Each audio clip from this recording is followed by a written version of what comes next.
अब हम देखते हैं कि तनवीन किसे कहते हैं। किसी हर्फ पर अगर डबल ज़बर, डबल जेर या डबल पेश आए तो उसे तनवीन हरकत कहते हैं। और इसको हम जब अदा करते हैं तो आखिर में नून जैसी आवाज़ आती है, जैसे बन, इसको हम ऐसा पढ़ते हैं बन, यानी आखिर में ये नून की आवाज़ आती है। मसदिन, तो ये लिखने में ऐसा हम लिखते हैं लेकिन पढ़ने में ऐसा पढ़ते हैं मसदिन, यानी लास्ट में एक नून आता है। तुन, तो इस पे डबल पेश है, तनवीन है, तो इसको हम ऐसा पढ़ते हैं तुन, ये लास्ट में नून आ रहा है। तो ये जो नून की आवाज़ लास्ट में आती है तीनों तनवीन में, तो इस नून को कहते हैं नूने तनवीन। तो ये हुए नूने तनवीन। अब हम देखते हैं कि नूने कुतनी किसे कहते हैं। तो हमने देखा कि जिस हर्फ पर तनवीन आती है उसे पढ़ते टाइम आखिर में नून जैसी आवाज़ आती है, लुमाज़ातिन।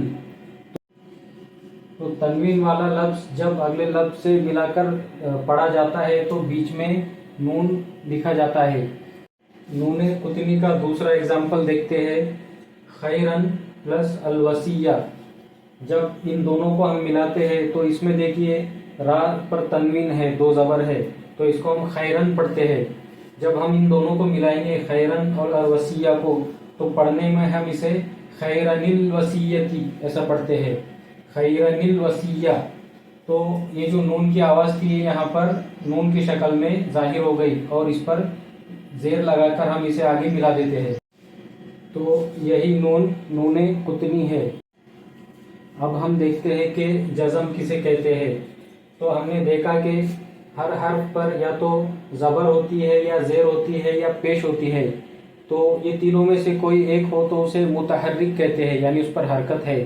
जब ये तीनों के अलावा कुछ ना हो, यानी वह हर्फ खाली हो, तब उस पर यह साइन लगाया जाता है और इसे जज़म कहते हैं। ये कभी ऐसा लिखा जाता है, कभी ऐसा भी लिखा जाता है और कभी ऐसा भी लिखा जाता है।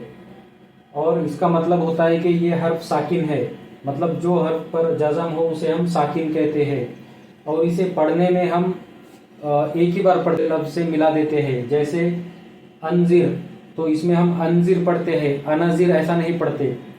दूसरा एग्जाम्पल युसरन, तो इसमें युसरन ऐसा हम फास्ट सा को फास्ट अदा करते हैं, युसरन ऐसा नहीं करते।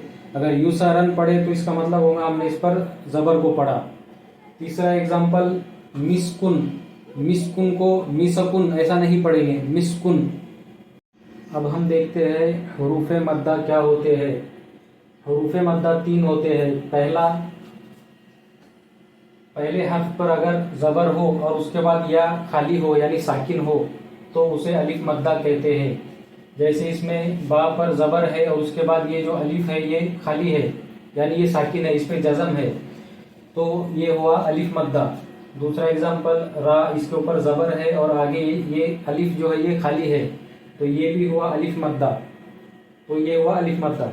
दूसरा या मद्दा, या मद्दा तब होता है जब पहले हर्फ पर ज़ेर हो और उसके बाद या साकिन हो। तो यहाँ पर बा के नीचे ज़ेर है और उसके बाद या जो है वो साकिन है, बी। इसे हम लंबा करके पढ़ते हैं, जैसे इसे बा रा, कम से कम दो अलिफ के बराबर इसे हम खींचकर पढ़ते हैं, बी री। यहाँ पर रा के नीचे ज़ेर है और आगे या साकिन है, बी री।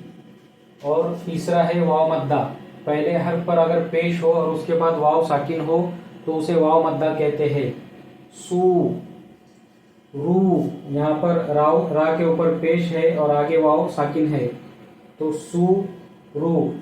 तो ये हुआ अलिफ मद्दा, ये या मद्दा और ये वाव मद्दा।